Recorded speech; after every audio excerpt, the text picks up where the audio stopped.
From now on, every penny you spend comes out of your own pocket. I'm done funding your shopping sprees and your little luxuries.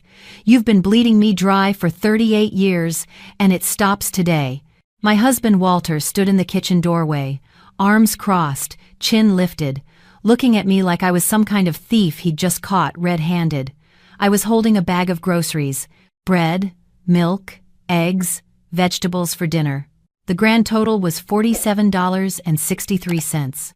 I still have the receipt somewhere. I looked at him for a long moment. Then I smiled. "All right," I said.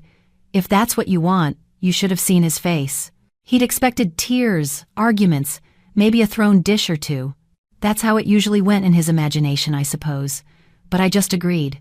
And that, dear friends, was the beginning of the most educational 3 months of Walter's life. Welcome to my channel.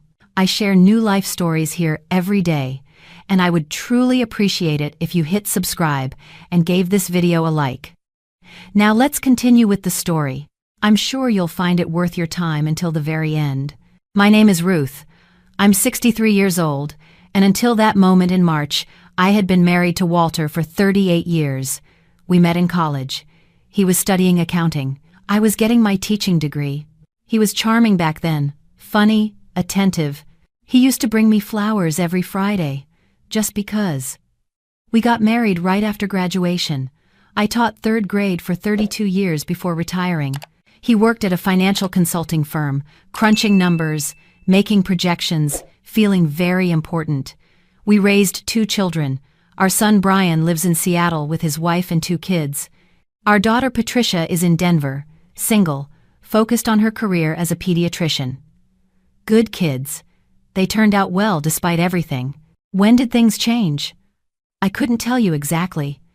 It happened so gradually that I didn't notice until it was already complete. Walter retired 3 years before I did. He was 63, eager to leave the daily grind behind. But instead of relaxing into retirement, he became obsessed with our finances. He started tracking every expense, questioning every purchase, acting like we were on the verge of bankruptcy when we had more than enough saved. My pension from teaching was decent. His was better. Together, we had no financial worries whatsoever, but you wouldn't know it from the way he acted. When I retired at 60, I thought we'd finally have time together. Travel, gardening, long walks, all those things retired couples do in the commercials. Instead, I found myself with a husband who'd become a full-time accountant of my every move. "Why did you buy name-brand cereal when the store brand is cheaper? Did you really need new gardening gloves? Another book? Don't we have enough books?" It wore me down, little by little. I started hiding purchases. I'd pay with cash so he wouldn't see the credit card statement. I'd tell him things cost less than they did. I became a criminal in my own home, and my crime was buying orange juice. Then came his fishing trip in early March. Walter went with his buddies from the firm. 3 days at Lake Tahoe, fishing, drinking, doing whatever men do when they get together and pretend they're 25 again. He came back different, more confident, more righteous. Apparently, his friend Gary had spent the whole trip complaining about his wife's spending habits. Gary's solution was what he called a financial separation. He and his wife each had their own accounts now. Each paid for their own things. Fair and transparent, Gary called it. Revolutionary, Walter decided. And so, standing in my kitchen with a bag of groceries in my hands, I was informed that our marriage was now operating under new rules. His pension was his, my pension was mine. We'd split the household bills down the middle, and everything else was our individual responsibility. No more combined accounts. No more me spending his hard-earned money. His hard-earned money. As if the 32 years I spent teaching children to read and write hadn't earned me anything. As if the 38 years I spent managing our household, raising our children, cooking his meals, washing his clothes, and organizing his entire life were worth nothing at all. But I didn't say any of that. I just smiled and said, "All right." I stayed up late that night after Walter went to bed. I sat at the kitchen table with my laptop and began to do what teachers do best. I made a plan. First, I accessed our joint bank account, the one we'd had for decades. I transferred exactly half of the balance into a new personal account I'd opened online. Walter wanted separate finances, so separate finances he would get. Then I started a spreadsheet. I'm a retired teacher, not an accountant, but I know how to organize information. I created columns for date, item, cost, and category. I would document everything. The next morning, I woke up at my usual time, 6:30. Walter was still asleep. He liked to sleep until 8 now that he was retired. I made coffee for myself, just myself, measured out exactly 1 cup of grounds, heated exactly 1 cup of water. I ate my breakfast, a yogurt and some fruit, sitting by the window, watching the sunrise. When Walter finally emerged, hair rumpled, expecting his usual breakfast on the table, he found an empty kitchen. "Where's breakfast?" he asked, looking around in confusion. "I already ate," I said from the living room where I was reading the newspaper. "What about me? You can make something. There's eggs in the fridge." I returned to my paper. I heard him banging around in the kitchen, muttering. It took him 20 minutes to make scrambled eggs. He burned them. The kitchen smelled like sulfur for hours. At the grocery store that afternoon, I bought exactly what I needed for myself: a small container of Greek yogurt, a single chicken breast, a bag of salad greens, 1 apple, 1 orange, 1 banana. The total came to $18. Back home, I put my groceries on my designated shelf in the refrigerator. I'd taken a strip of masking tape and divided the fridge in half. My side on the left, his on the right. Walter came home from his golf game to find this new arrangement. "What's this?" he asked, staring at the tape. "Organization," I said. "My food on the left, yours on the right. Fair and transparent, like you wanted." He opened his side. It was nearly empty. Just some leftover pizza from 2 days ago and a carton of milk that was expiring tomorrow. "But I didn't go shopping," he said. "That sounds like a personal problem." The first week was the hardest for him. Not for me, for him. Walter had never done grocery shopping in his life. I don't mean that as an exaggeration. I mean literally never. In 38 years of marriage, he had not once pushed a cart through a grocery store and selected items for purchase. He didn't know where anything was. He didn't know how to pick produce. He didn't know that you have to check expiration dates on dairy. He came home with green bananas and moldy cheese. He bought a whole chicken without realizing you have to cook it. He stood in the kitchen at 7 in the evening, staring at this raw chicken like it had personally offended him. "How do you make this?" he asked. "There are recipes online," I said, not looking up from my novel. I was reading by the window, enjoying the last of the daylight. My dinner, a lovely grilled salmon with roasted vegetables, was already finished. I'd eaten every bite. He ordered pizza that night, and the next night, and the night after that. By the end of the first week, he'd spent over $200 on takeout. I spent $63 on groceries and ate like a queen. I kept track of everything in my spreadsheet. Every receipt, every expense, every penny. I also started a second spreadsheet. This one was different. This one was historical.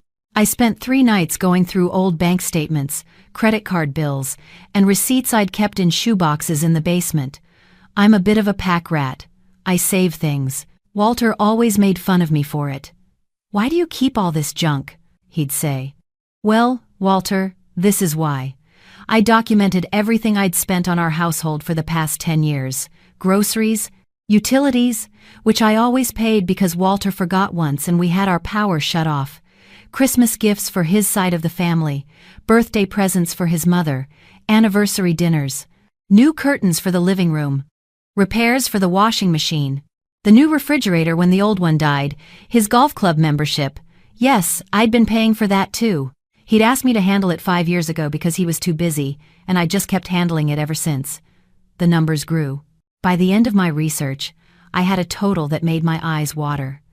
In the past 10 years alone, I had spent $47,000 on things that benefited both of us, or specifically him. $47,000. And he'd accused me of bleeding him dry. I didn't confront him with this information. Not yet. I was waiting for the right moment. That moment came on Sunday, 3 weeks into our little experiment. Every Sunday for the past 8 years, Walter's sister Louise and her husband Frank came over for dinner. This was tradition, sacred, unchangeable tradition.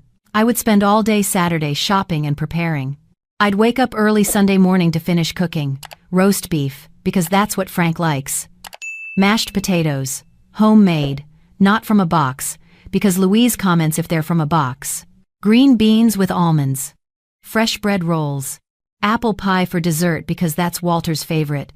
It was a production, an exhausting, thankless production. On Saturday morning, Walter reminded me that his sister was coming the next day. "You know the drill," he said. "Louise likes to eat at 5 sharp.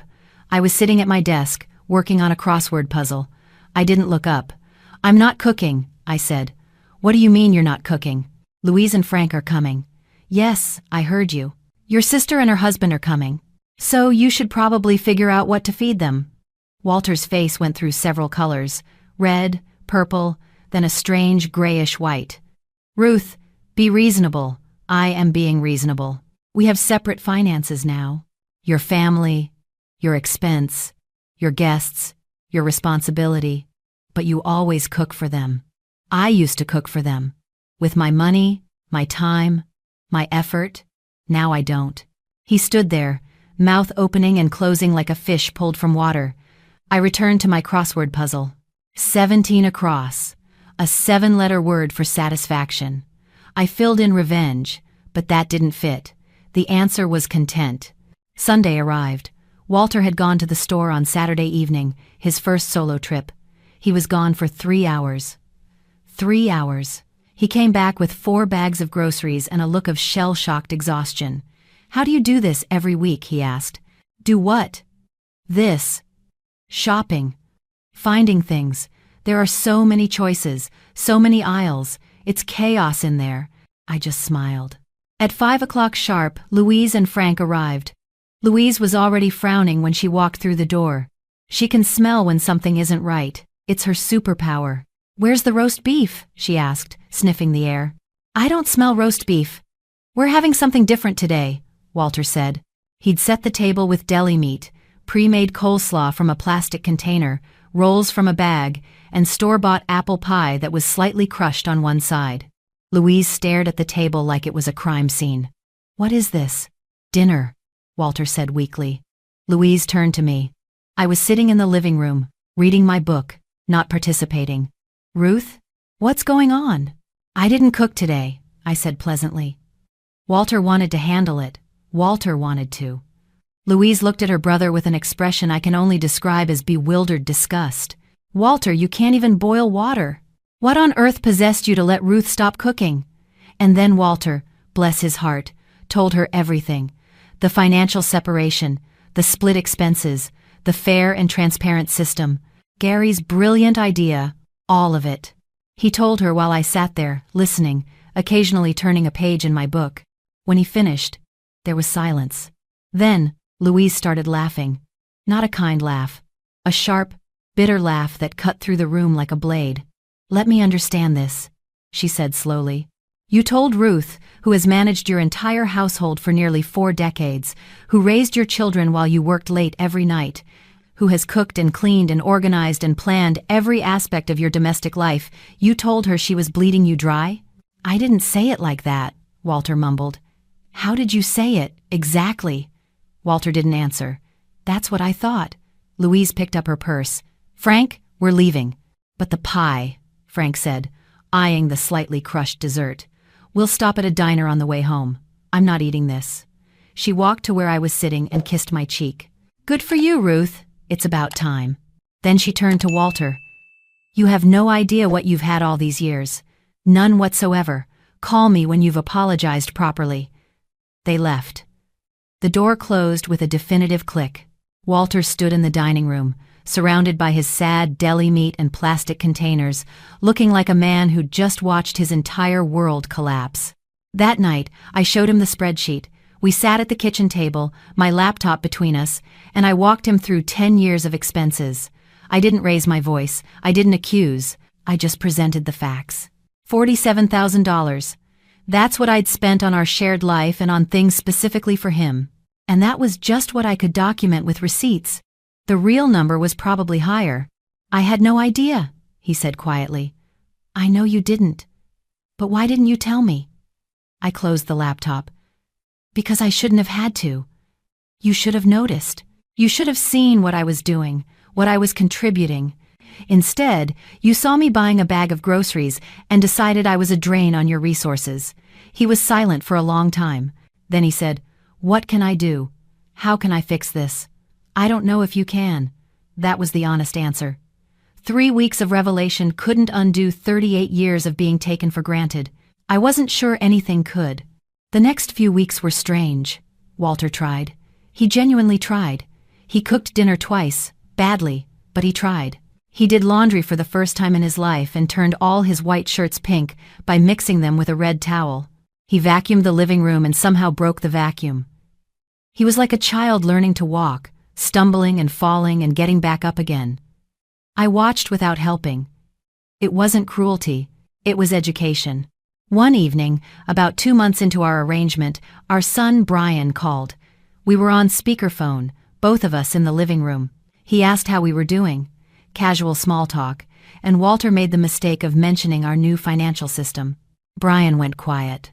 Then he said, "Dad, are you telling me that you told Mom she was spending too much of your money?" "It wasn't like that," Walter said. "It sounds exactly like that." Brian's voice was cold in a way I'd never heard before. "Do you have any idea what Mom did for this family? Do you remember who was at every school play, every soccer game, every parent-teacher conference? Do you remember who took care of Grandma for 2 years when she was sick? Who planned every birthday party, every holiday dinner, every vacation we ever took? That was Mom. All of it." Walter said nothing. "And you thought she was bleeding you dry," Brian continued. "Dad, I love you, but that's the stupidest thing I've ever heard you say." After Brian hung up, Walter sat in his chair for a long time, staring at nothing. The next morning, he came to me with a piece of paper. It was a list, a long list. At the top, in his careful accountant's handwriting, it said, "Things Ruth has done for me." It went on for 3 pages. Packed my lunch for work, remembered my mother's birthday every year, arranged our social calendar, kept track of doctor's appointments, managed home repairs, organized photo albums, planned retirement party, bought anniversary gifts, sent thank you notes, hosted dinner parties, decorated for holidays, remembered friends' names, and on and on. At the bottom, he'd written, "I am an idiot." "I've been thinking about this for weeks," he said, "about all the invisible things you do, things I never noticed because they just happened like magic. But it wasn't magic, it was you. It's always been you." I looked at the list. My eyes were wet. I didn't trust my voice. "I don't want to be separated anymore," he said. "Not financially, not any other way. I want to go back to being partners, real partners, where I actually see what you contribute and appreciate it instead of taking it for granted." "Words are easy, Walter. I know. So let me show you. Give me a chance to prove I've changed." I thought about it. For days, I thought about it. I talked to Louise, who said Walter had called her 4 times to apologize. I talked to Brian, who said his father had sent him a long email acknowledging every mistake he'd made as a parent and thanking me for covering for him. I talked to my friend Dorothy, who said men don't change at 66, but maybe Walter was the exception. In the end, I decided to give him a chance. Not because I believed everything would be perfect, not because I forgot what he'd said, but because 38 years is a long time, and the man with the list, the man who'd finally opened his eyes, that was the man I'd married. He'd been buried under years of entitlement and assumption, but he was still in there somewhere. We combined our finances again, but with new rules. We both track expenses. We both contribute to household decisions. We both do housework. Yes, Walter does laundry now. He's gotten better at it. He only turns things pink occasionally. He cooks 3 nights a week. Simple things, mostly. Pasta with sauce from a jar, grilled cheese sandwiches, omelets. But he's learning. And more importantly, he's noticing. He thanks me when I cook. He comments on how nice the house looks. He asks about my day and actually listens to the answer. Is it perfect? No. 38 years of habits don't disappear in a few months. Sometimes I catch him slipping back, about to say something about the price of something I bought. But then he stops himself. He remembers. He's trying. Louise and Frank came back for Sunday dinner last month. I cooked, but Walter helped. He peeled potatoes. He set the table. He made the gravy. And it was actually good. When Louise complimented the meal, Walter said, "Ruth did most of it. I just assisted." Louise looked at me and raised her eyebrows. I smiled. Progress. My friend Dorothy asked me recently if I ever regret not leaving him. The truth is, I considered it. During those first few weeks, when every day brought a new reminder of how little he'd valued me, I thought about what my life would look like alone. An apartment somewhere quiet, just me and my books and my peace, no one questioning my purchases, no one taking me for granted. But I also thought about the good years, the early years, the way he'd hold my hand at the movies, the way he'd kiss my forehead before leaving for work, the way he'd looked at me when our children were born, like I was the most amazing person in the world. That man was still there. He'd just gotten lost somewhere along the way. What I've learned from all of this is that invisibility is the real enemy of marriage. When someone becomes invisible, when their contributions are no longer seen or acknowledged, resentment builds like water behind a dam. Eventually, something breaks. In our case, it was Walter's ridiculous demand for financial separation that broke the dam. In a way, I'm grateful to his friend Gary for the terrible advice. It forced everything into the open. It made the invisible visible. I'm 63 years old now. If I'm lucky, I have another 20 or 30 years ahead of me. I plan to spend them being seen, being appreciated, being valued. Whether that's with Walter or on my own, that part is non-negotiable. I will never again allow myself to become invisible. To any woman listening to this who feels invisible in her own home, I want you to know that you have options. You can demand to be seen. You can stop doing the things no one notices until they stop happening. You can walk away if nothing changes. Your life is too short to spend it in the shadows. Step into the light. Make them see you. And if they can't or won't, then maybe they don't deserve to have you in their lives at all. Walter is in the kitchen right now, making dinner. It's Thursday, his night to cook. I can smell garlic and onions. He's attempting something ambitious tonight, chicken stir-fry. It might be terrible. It might be wonderful. Either way, he's trying, and that, after 38 years, is all I ever wanted. I am really glad you are here and that I could share my story with you. If you liked it, show me by liking the video and subscribing to my channel. Let's see how many of us there are. Write in the comments which city you're watching from and what time it is. I am so curious to know where all you wonderful people are tuning in from. If you want to support me a little extra, you can also send a small donation. I share new life stories for you every single day, and now 2 of my most popular stories will pop up on the screen so you can choose what to watch next.